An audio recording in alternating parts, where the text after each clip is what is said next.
Bonjour tout le monde, voilà, deuxième partie du cours Sot Tikkun HaMalchut Ve'Hakelim.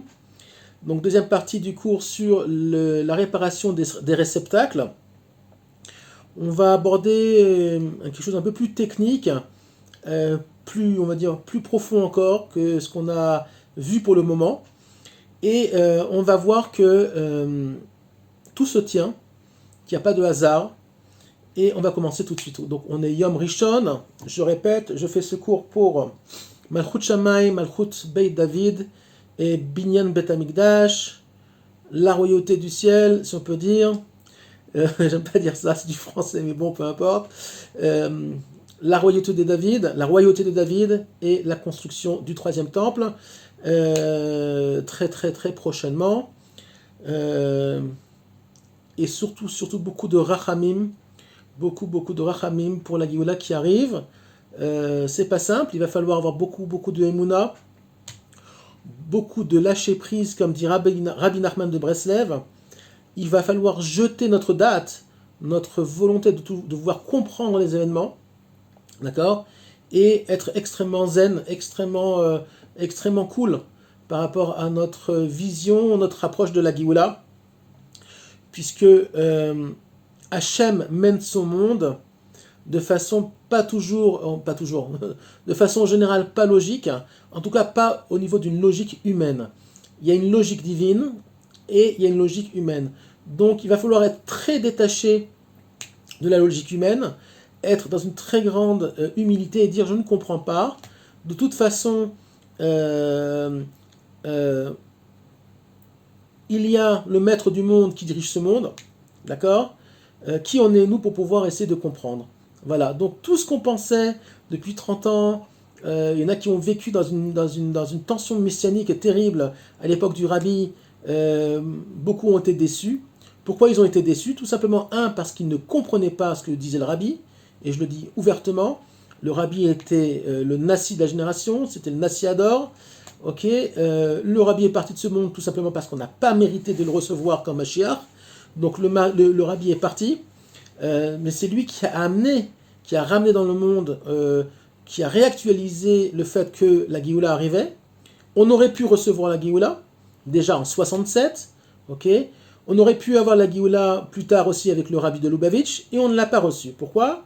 Parce qu'on n'était pas méritant, tout simplement, ou alors tout simplement parce que, bon, c'est la même chose, vous allez me dire, nous n'avions pas donc les kélim, les réceptacles pour recevoir donc le troisième temple et le Beth Amikdash. C'est un fait, personne ne peut dire le contraire, puisque à l'heure d'aujourd'hui, nous sommes en juin 2021 de l'ère vulgaire, comme on dit, en 5781, le Mashiach n'est toujours pas dévoilé. Et si vous allez au mur, vous verrez que le temple n'y est pas. Donc tout simplement, le rabbi a tout fait pour que ça se passe, mais Dieu, qui est le décideur final, c'est lui qui décide, a décidé autrement, tout simplement. Le rabbi a dit lui-même, moi j'ai tout fait, j'ai fait mon maximum. Maintenant c'est à vous de faire, débrouillez-vous, moi je ne peux pas plus. Ce que j'ai pu faire, je l'ai fait. Et il est parti de ce monde-là. Tout simplement, la Géoula n'est pas arrivée. Ça fait, on va dire, depuis que le rabbi est parti, ça fait quand même 29 ans pratiquement qu'on attend. On a encore 19 ans. Malheureusement, j'espère qu'on n'arrivera pas on n'attendra pas encore 19 ans. D'après le Hari Akadosh, le maximum, la date maximum pour laquelle le Mashiach peut se dévoiler, c'est 5800. Voilà. Donc, il ne faut pas vivre dans une tension messianique. Le Talmud nous enseigne, si vous plantez un arbre et que le Mashiach se dévoile, continuez à planter votre arbre. Tout simplement, ne vivez pas dans une tension messianique. Il faut demander le Mashiach tous les jours. Il faut, avant de demander le Mashiach, et c'est plus juste encore, demander ce qu'on appelle Malchut Shamaim, avant tout. Parce que le Mashiach n'est que le canal pour la Malchut Shamaim. C'est-à-dire que le Mashiach vient en second plan. Il ne faut jamais l'oublier. Ce qu'on veut, c'est le kavod, donc remettre en place le kavod d'Hachem dans ce monde-là, parce que pour le moment, Dieu, pour le voir, quand je dis le voir, pas le voir physiquement, on va dire pour l'apercevoir, pour comprendre ce qui se passe, il faut beaucoup de Torah, il faut des yeux de Emouna, il faut des yeux de compréhension, de date d'Egdusha, il faut beaucoup de Etzraim. Donc, nous, ce qu'on veut, c'est que l'honneur d'Akadosh Baruch Hu soit rétabli, qu'il ait, si on peut dire, sa maison, Bait Betartonim, c'est-à-dire qu'il ait sa maison, si on peut dire, un canal par lequel il puisse s'exprimer ouvertement dans le monde, à savoir le Beth Amikdash, et évidemment, au niveau humain, avoir un canal qui s'appelle Melech HaMashiach, ok, qui est une partie de David et de Moshe Rabbeinu, de Yosef et de Adam, j'ai déjà expliqué, qui va pouvoir, on va dire, diriger humainement les événements et la mise en place du royaume d'Hachem, si on peut dire, dans ce monde-là. Puisque le but, c'est pas de monter spirituellement, mais c'est de faire descendre les mondes supérieurs dans les mondes inférieurs. Et je vous rappelle que le Olam Haba s'appelle Malchut de Ein Sof. Ok? Et Malchut de Ein Sof, Malchut veut bien dire ce que ça veut dire. Malchut, c'est ce monde-là. Donc, Malchut de Ein Sof, c'est faire rentrer l'infini dans le monde de la matière de façon, on va dire, claire. Ça arrivera, ça commencera à apparaître après Triat HaMetim. Les lumières de la Malchut de Ein Sof vont commencer à apparaître tout doucement après Triat HaMetim. Voilà. Donc, pour le moment, on n'y est pas encore. Il y a encore des choses à réparer, puisque si le Mashiach n'est pas là, c'est que les réparations ne sont pas faites. Et donc, je vais faire un petit cours encore et expliquer le plus clairement possible, en tout cas j'espère, et prouver que le tikkun de la Géoula passe par les Kélim et non pas par les Horot. Parce qu'au niveau des Horot, il n'y a rien à réparer.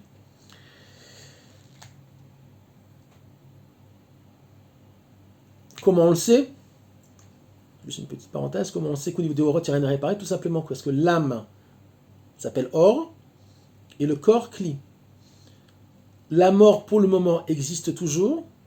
Donc, qu'est-ce qui rentre en terre? Mais je vais le développer dans le cours. Le corps. La terre répare, la mort n'est pas une punition. La terre est comme un mikvé. Elle est là pour réparer le Kli qui s'appelle le corps. L'âme, elle, par contre, qui n'est jamais salie, ok, je vais vous expliquer ce que ça veut dire.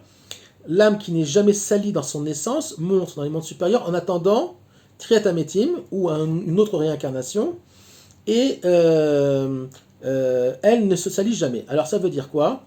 C'est que l'âme dans son essence est imperturbable. Pourquoi? Parce que c'est une partie du divin. Par contre, dans ce monde-là, elle va accumuler des clipotes, elle va accumuler des choses qui vont, on va dire, la salir, oui, mais au niveau extérieur, ok?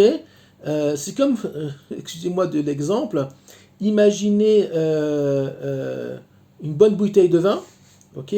Le vin, c'est l'âme, la bouteille, donc c'est le réceptacle. L'âme qui monte, on va dire, Shamaim, dans les cieux, après la mort, de façon temporelle, puisque l'âme reviendra, se réintégrera le corps une fois réparé à Triat HaMetim.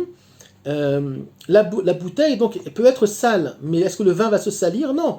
Prenez une bonne bouteille de vin, elle est fermée, vous pouvez jeter de la boue dessus, toutes les saloperies de la terre, le vin ne sera pas sali. Par contre, qu'est-ce qui se passe? Oui, au niveau de l'extériorité, il y aura ce qu'on appelle des clipotes, des écorces, des saletés, mais c'est pas l'âme elle-même qui est salie, c'est ce qu'il y a autour. Voilà, c'est plutôt une clipa, c'est quelque chose qui va être extérieur. Et oui, ce qu'on appelle le Gehinnom, à savoir l'enfer, c'est le nettoyage qui se passe au Gehinnom se situe au niveau de l'extériorité, pas au niveau de l'intériorité. L'âme elle-même est imperturbable, puisqu'elle fait partie de Uchelek Eloka Mamash. Par contre, il faut nettoyer ce qu'il y a autour. C'est comme si vous étiez aussi, un autre exemple, vous arrivez très très sale, vous rentrez chez vous à la maison, je sais pas moi, il y a un autobus qui est passé, vous attendiez le bus, il y a un autobus qui est passé, il y avait une grande flaque d'eau avec plein de boue, il vous a sali entièrement. Bon, il faut après se laver enlever la boue. Mais la boue n'est pas rentrée dans l'intérieur de votre corps et est restée au niveau de l'extériorité. Et bien nos fautes, c'est la même chose. Les fautes sont d'une certaine façon extérieures à l'âme. Mais il faut les réparer, évidemment, c'est très important. Donc on rentre dans le cours, c'était une petite introduction.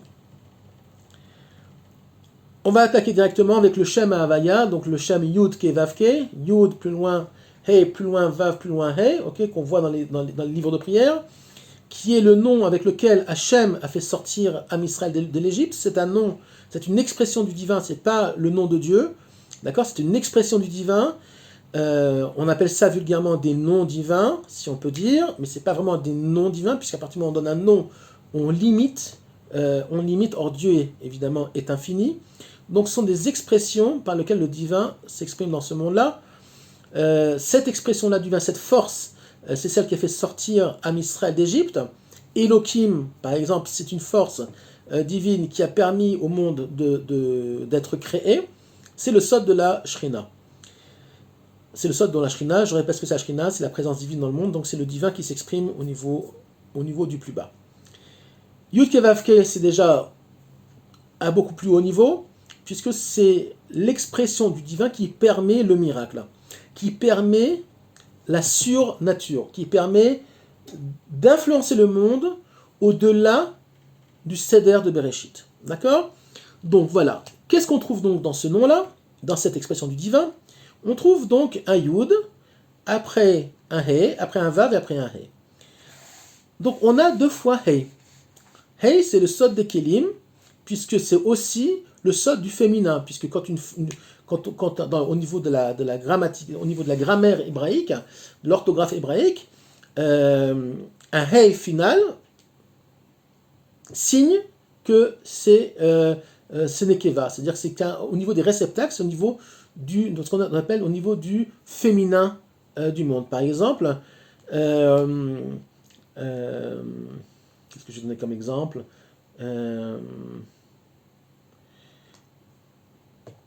Je ne sais pas quoi comme exemple, enfin peu importe, ça ne vient pas à l'esprit pour le moment.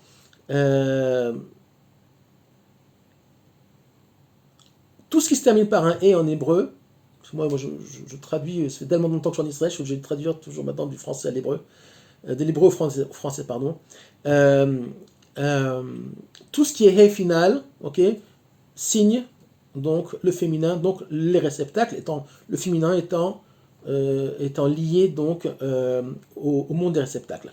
Donc on voit qu'on a 4 lettres, dont 2 qui sont pareilles, qui sont les He. C'est quoi la numérologie, donc la gematria de He ? C'est tout simplement 5. C'est quoi 5 ? 5, c'est ce qui représente les 5 livres de la Torah, évidemment, mais aussi les 5 doigts de la main, donc 2 fois 5 au niveau des mains et 2 fois 5 au niveau des pieds. Plus profondément, la lettre He est formée d'un Daled. Il faut savoir que toutes les lettres hébraïques sont formées uniquement de Yud et de Vav. Ce sont des combinaisons de Yud et de Vav. Alors le Daled, c'est quoi ? Le He, c'est quoi ? C'est un Daled et un Vav. Okay, le petit Vav. Donc, le Daled, c'est 4, et le Vav, c'est 6. Donc, 4 et 6, 10. Donc, dans la lettre He elle-même, on a déjà le 10 au niveau des mains et 10 au niveau des pieds. On a 2 fois He, donc 2 fois 5, ça fait 10. Et même si on prend que la lettre elle-même, on retrouve encore cette histoire de 10, puisque le Dalet fait 4 et le Vav fait 6. Donc ensemble, le Dalet représente aussi, au niveau de ce qu'on appelle Gematria Ktana, le 10. Le 10, c'est tout simplement les 10 sphirotes, les 10 sphères avec lesquelles Dieu influence le monde et construit le monde. C'est aussi les 10 doigts de la main. Alors nous, ce qui va nous intéresser dans ce cours-là, c'est plutôt le 10 au niveau de la Asiya, le 10 au niveau des Kelim. Tout simplement, il faut savoir que la lettre He représente aussi les 3 dimensions de l'approche et du contact de l'homme dans ce monde-là.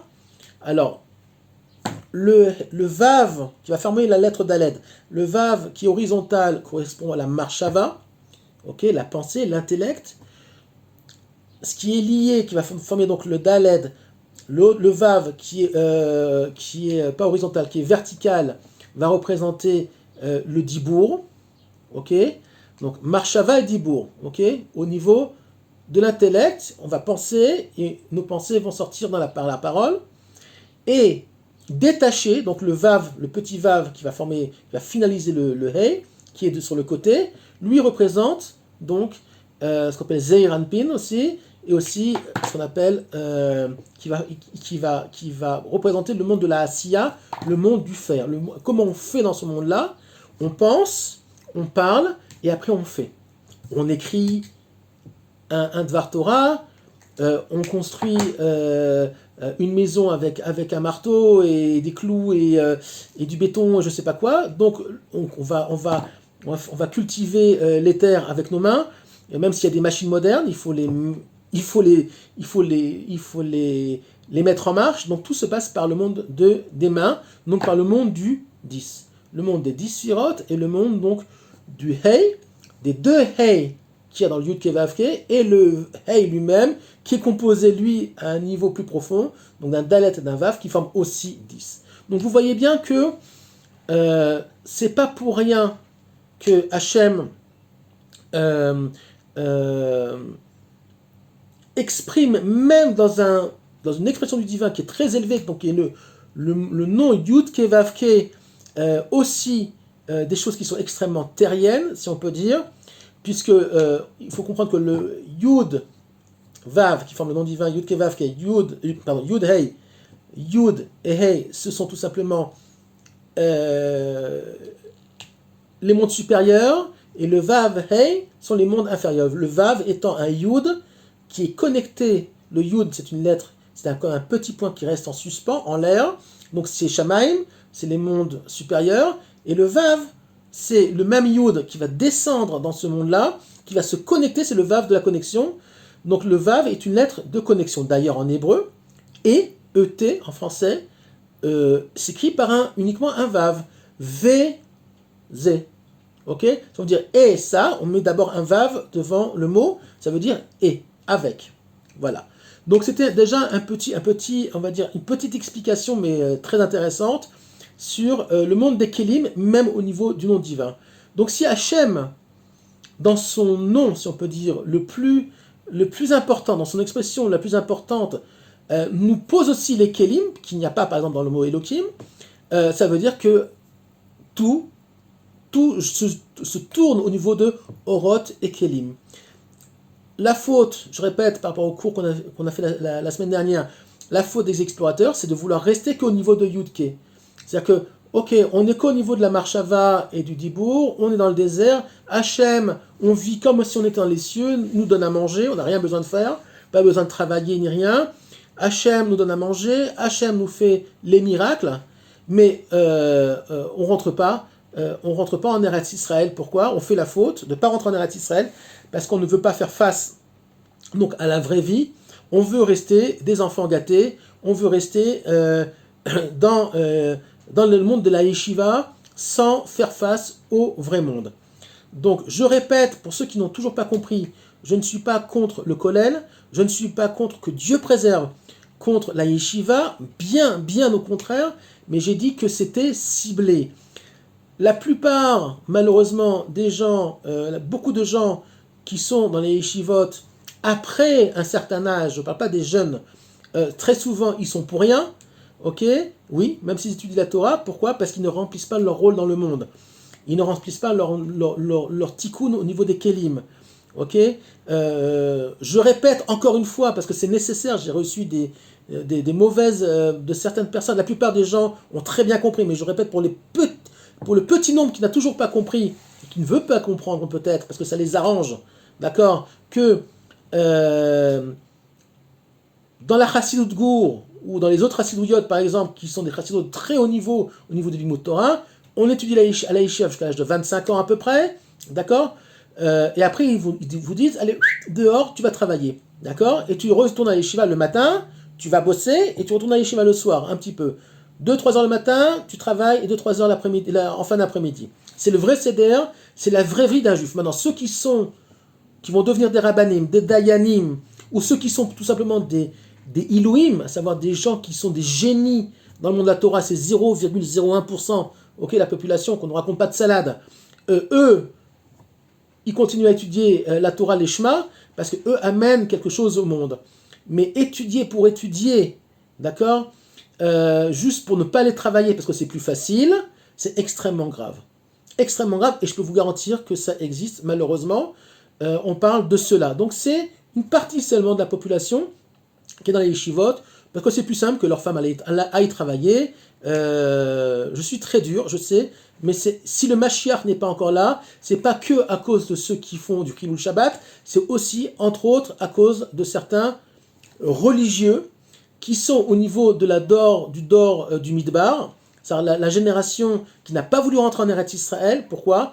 Parce que Eretz Israël, pour rentrer en Eretz Israël, il faut passer par le Yarden.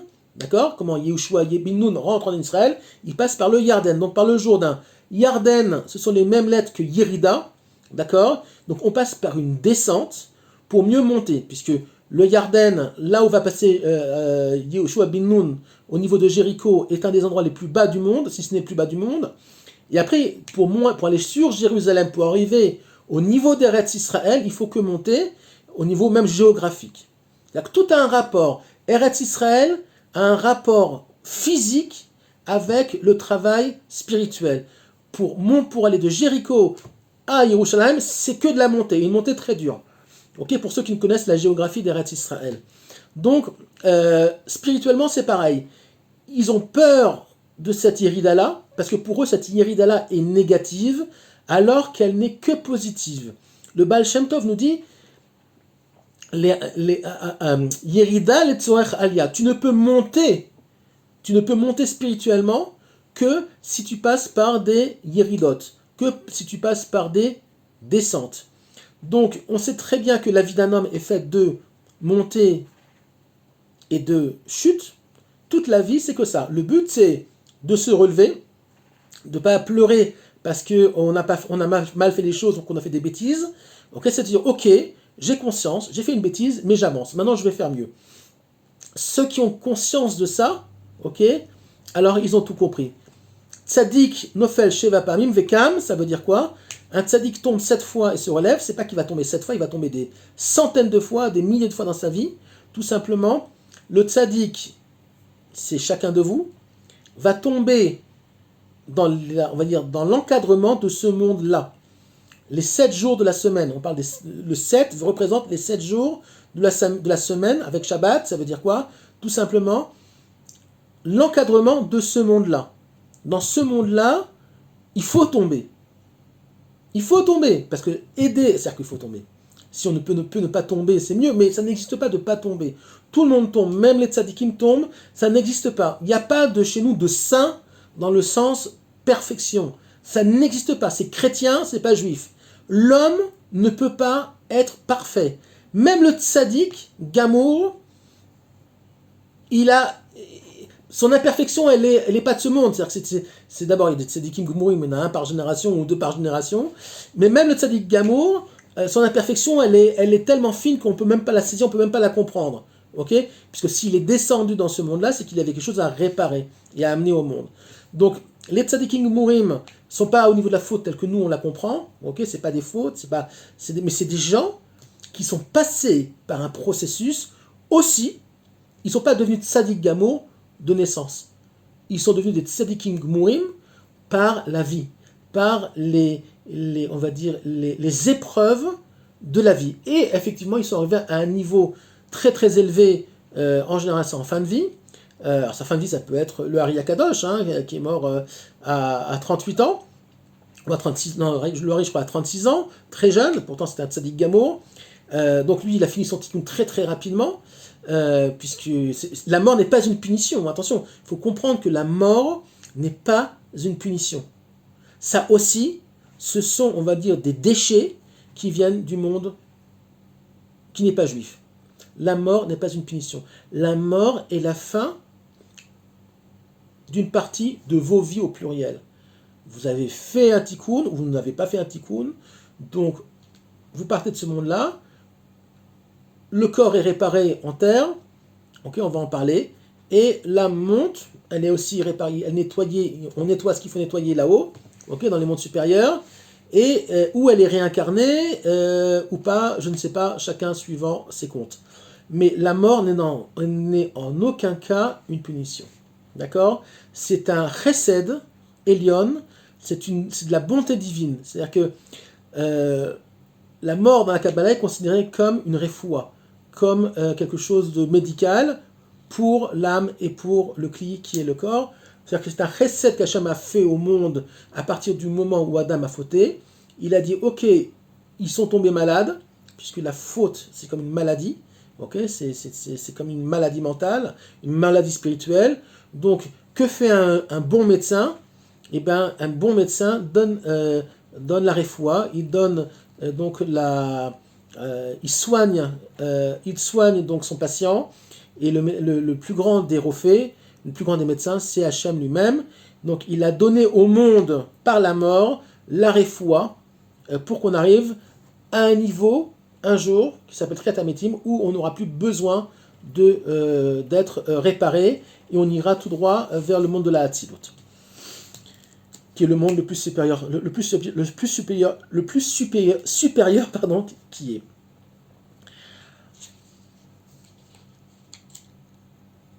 Le Ramchal enseigne comme ça. Amita ta'alir shel refoua vetikun. C'est ce que je viens de dire. La mort est un processus de médical, si on peut dire de refoua, okay, de soins pour l'âme et le corps, et de réparation. La mort est donc temporelle jusqu'à Triatametim. Les corps réintégreront, les âmes réintégreront le corps, et le corps et l'âme seront au même niveau. D'accord? Il n'y aura plus. C'est-à-dire qu'aujourd'hui, si l'âme sort du corps, le corps meurt. Ok? Après Triatametim, l'âme elle-même va se nourrir du corps. Ça sera à l'envers.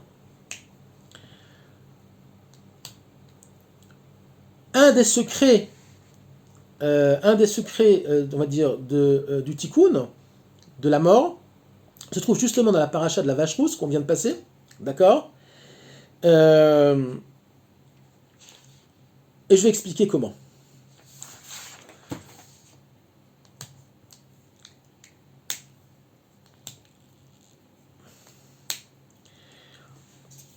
Comment on dit la vache rousse? Alors, je répète pour ceux qui ne savent pas. La vache rousse, c'est une vache qui doit... Donc, c'est une vache... donc, c'est pas un taureau. Donc, elle est féminine. Qui doit... Donc, elle fait partie des Kélim. Okay, au niveau de Zachar et Nekeva, au niveau de féminin et de féminin et de masculin. Déjà, donc, elle fait partie du monde des Kélim. Elle doit être pure, dans le sens qu'elle ne doit pas avoir une relation avec un mâle. Ok, donc vierge. Elle doit grandir, donc elle doit être rousse, complètement rousse, même pas un poil blanc, rien. Elle doit être rousse, parfaite, il n'y en a pas beaucoup.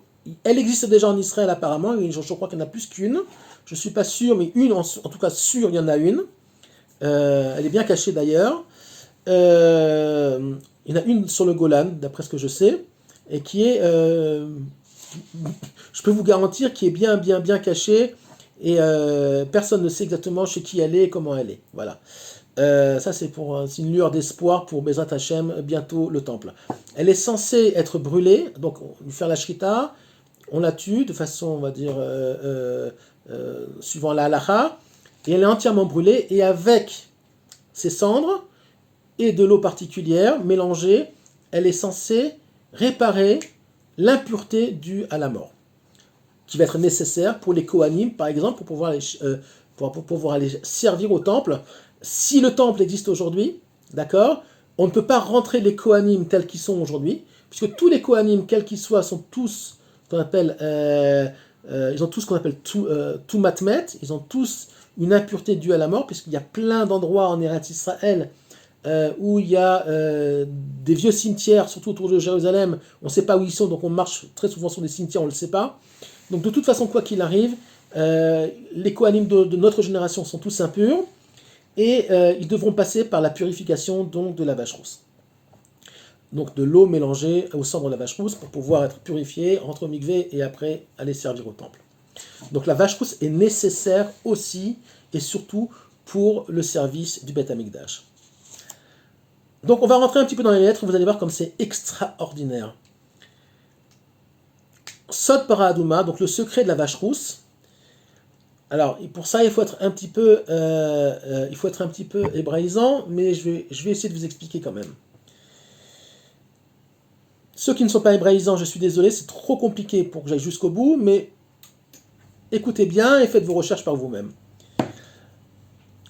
Comment est écrit Adouma, donc rouge, dans la Torah? C'est pas écrit Adouma, Aleph, Daled, Vav, Mem, Hey, comme ça devrait être écrit.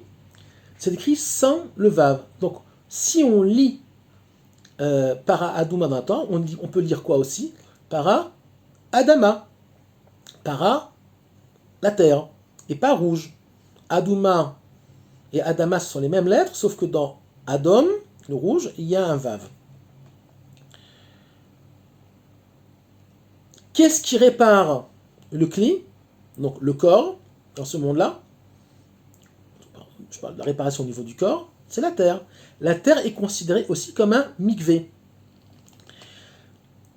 Mita hi mikvé. La mort, c'est comme un mikvé pour le corps, pour le Kli. À savoir que quand quelqu'un décède, c'est pour ça qu'il ne faut surtout pas faire brûler un corps, d'accord? Il ne faut surtout pas se faire incinérer. Chaz Shalom, on prend le corps et on le met en terre. Ok? Donc la terre va réparer, surtout la terre d'Israël, beaucoup plus que la terre de Chutz La'aretz. La terre d'Eretz Israël surtout répare, entre autres, les fautes qui sont dues à la brite pour les hommes, les fautes sexuelles, entre autres, mais pas que. Ça répare tout le Kli. Donc, Para Adouma, déjà on a le mot Adama dans le sod de Para Adouma. Para, c'est les mêmes lettres aussi que les deux premières lettres de Pri, fruit. Donc, ça nous réfère à Pri Etzadat, le fruit de l'arbre de la connaissance. Et Adama, Adouma aussi, ce sont les mêmes lettres que Adam, l'homme.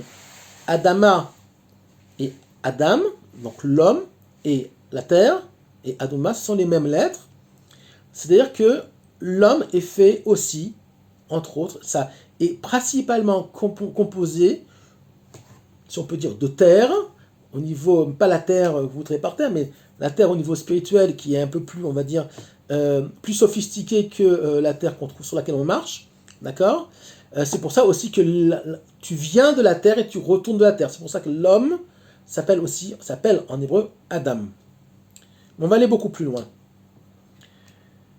Para Adouma, qu'est-ce qu'on a? On a les lettres de Pei, Resh, Hei, et après, plus loin, Aleph, Dalet, Mem, Hei. Donc on a Para avec un Hei à la fin, et Adama, qu'on lit Adouma dans la Torah, avec un Hei à la fin. Les deux Hei, c'est quoi? C'est Yud. Donc Hei, c'est 5 en Gematria, et Yud, c'est 10. Donc on a deux Hei dans Para Adouma. Le premier Hei de Para, c'est le sod de la Neshama, ok? Donc des mondes supérieurs, ce qu'on appelle Léa, la première femme de Yaakov, qui n'est pas touchée, comme j'ai expliqué au début du cours, c'est quelque chose qui n'est pas abîmé. Par contre, Adouma, c'est le Hei de Rachel. Rachel étant le monde matériel, le gouffre, c'est Yehoshua bin Nun qui va rentrer en Eretz Israël et qui va commencer le Tikkun des Kelim.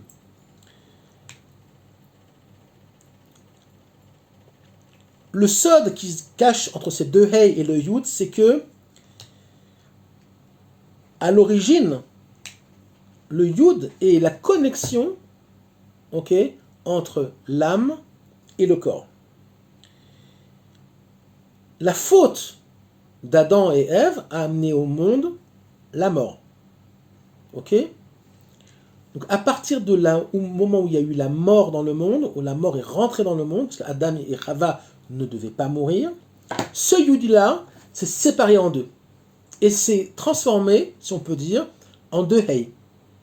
D'accord? En deux Hei.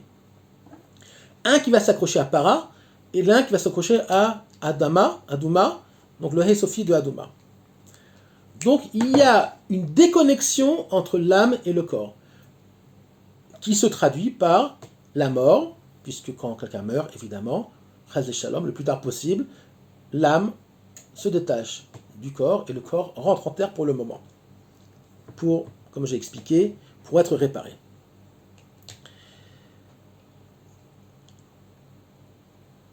À la base, Adam et Chava ne devaient pas mourir et ils devaient continuer, s'ils avaient choisi par leur libre arbitre d'abord le Etzraim, l'arbre de la vie, ils auraient continué, la mort ne serait pas rentrée, on serait resté au niveau du Yud, on n'aurait pas eu cette scission donc, du Yud qui se serait transformé en deux Hei.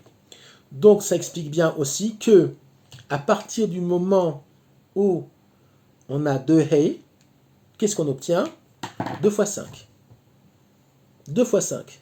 2 fois 5, c'est quoi? C'est aller travailler. Que nous dit Hachem? À partir de ce moment-là, comme la mort rentre dans le monde, pour réparer donc cette erreur, cette faute, ce manque, j'aime pas le mot faute, mais plutôt ce manque, il faut aller bosser. Tout simplement, il faut aller bosser. Il faut se mettre au travail. Alors, il faut aller étudier à la yeshiva le matin, comme j'ai expliqué, travailler, parce que ça fait partie du tikkun hakelim, et après seulement retourner à la yeshiva, et comme ça grandir, et avoir les kelim spirituels, donc les outils spirituels qui vont vous permettre de faire face à la vie et ne pas tomber. Donc tout le travail de l'intériorité, etc. D'ailleurs, le problème, c'est que beaucoup vont aussi dans les yeshivot où on n'étudie pas, qu'on appelle la pnimiut, okay, l'intériorité de la Torah, savoir la Kabbalah. Et j'ai décidé d'ailleurs, cette semaine, si Dieu veut bli neder, vraiment bli neder, de faire un cours sur, avec des sources, du pourquoi il est nécessaire et obligatoire dans notre génération, peu importe le niveau que vous avez, d'étudier la Kabbalah et la Chassidoute, tout simplement parce que il n'y a que par la Kabbalah et la Chassidoute qu'on peut réparer justement comme il faut les kélim dans ce monde-là. Donc les kélim spirituels se réparent par la Torah de la Kabbalah et la Chassidoute, et les kélim matériels, donc au niveau du corps, au niveau de Rachel, se réparent tout simplement en allant travailler.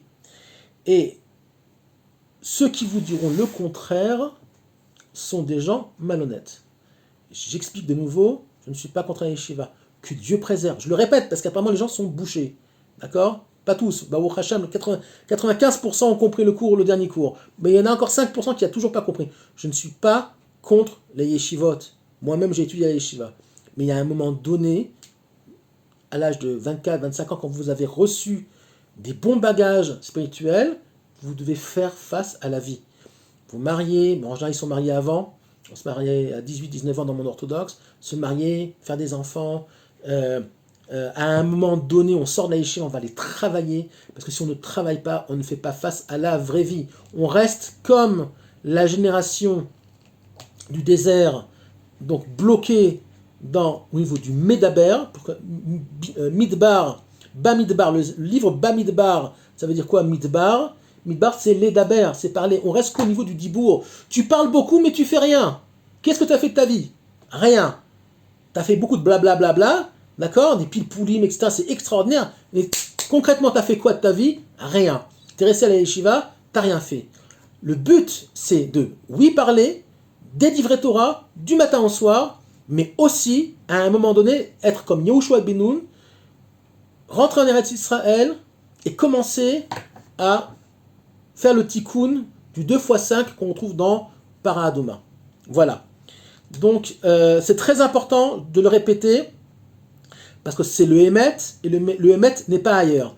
Les rabbanim, qui du matin au soir font un travail de Kodesh, et étudient, c'est leur boulot d'enseigner, pas que de garder pour eux. Le Balasoulam, le Ravashlag explique ça très très très bien. Et pour ça, il faut ouvrir les livres, les bons livres. Il explique qu'il y a 2 sortes d'hommes dans ce monde-là. Amashpiim ve Amekablim. Celui qui reste dans une yeshiva toute sa vie sans devenir un grand rave, sans devenir un dayan, sans devenir quelqu'un qui fait quelque chose dans ce monde-là, okay, et il y en a, il reste dans ce qu'on appelle les mekablim. Un mashpia, c'est celui qui va faire. Et le rôle d'un homme dans ce monde, c'est que d'être un mashpia. C'est-à-dire que celui qui influence le monde, entre autres, par exemple, enseigner la Torah. Entre autres, mais pas que. J'ai expliqué que beaucoup de très grands rabbinim, dans leur vie, ont aussi travaillé. Être grand rabbin d'Israël, c'est travailler aussi. C'est pas que donner des cours, c'est aussi travailler. Être un rav de communauté, c'est aussi travailler. Ok. Et c'est très bien. Ceux qui peuvent l'être, c'est très bien. Mais c'est pas la masse. On n'a pas besoin de 99% de rabbinim. Okay. Le monde a besoin d'avancer. Le monde a besoin d'évoluer. Okay. On a besoin de gens qui inventent des armes pour pouvoir se défendre. On a besoin de gens qui inventent des nouveaux médicaments. Des gens qui inventent des vrais médicaments, hein, pas des saloperies comme on nous a vendu il n'y a pas longtemps. Des gens qui inventent des moyens de locomotion qui nous facilitent la vie. Ça, évidemment, mais si tout le monde était à la yeshiva, ok, on n'avancerait pas. Alors vous allez me dire, oui, mais le rôle du Ham Israël, c'est la Torah uniquement.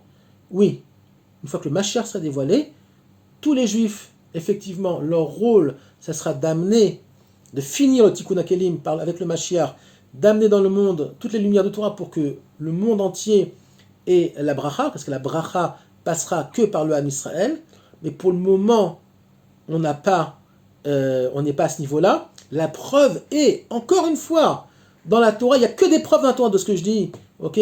C'est la Torah qui prouve, c'est pas moi je suis rien du tout. C'est Yaakov. Yaakov est devenu Israël. Pourquoi ? Parce qu'il a reçu et la bracha d'Esav et la bracha qu'il devait avoir pour lui. C'est-à-dire que Yaakov à la base était, on va dire, le plus spirituel des deux.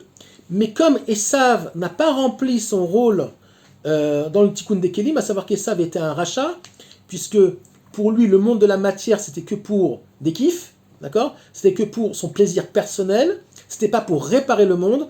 Donc Yaakov a dû lui prendre, limite lui voler, mais pas voler négativement, lui arracher le tikkun des kilim et prendre donc les deux rôles, à savoir de devenir Israël, à savoir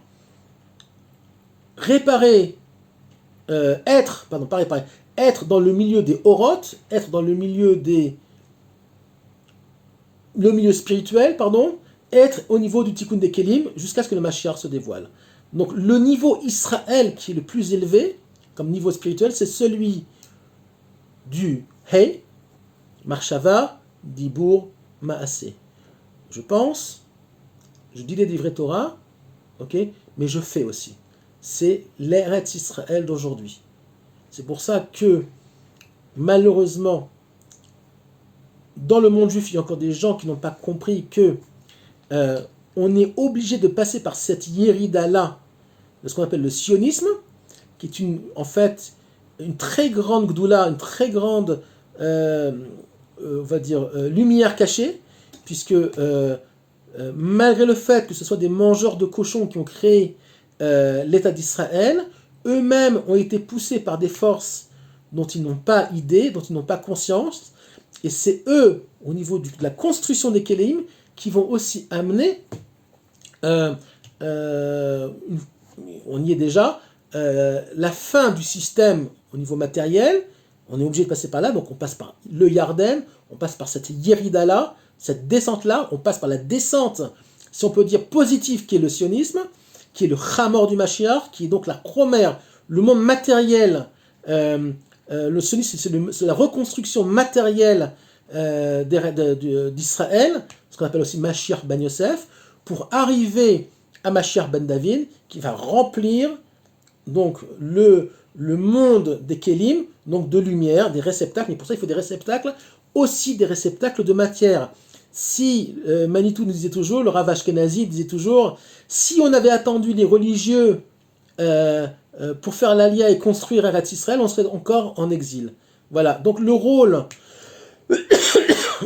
du monde religieux, du monde non religieux, c'était de construire les Kélim, puisque chacun a son rôle, mais il faut comprendre une chose, c'est que si tout Am Israël était devenu, pas religieux, mais était au niveau d'Israël vraiment, on n'aurait pas eu besoin même de passer par cette descente-là, ok?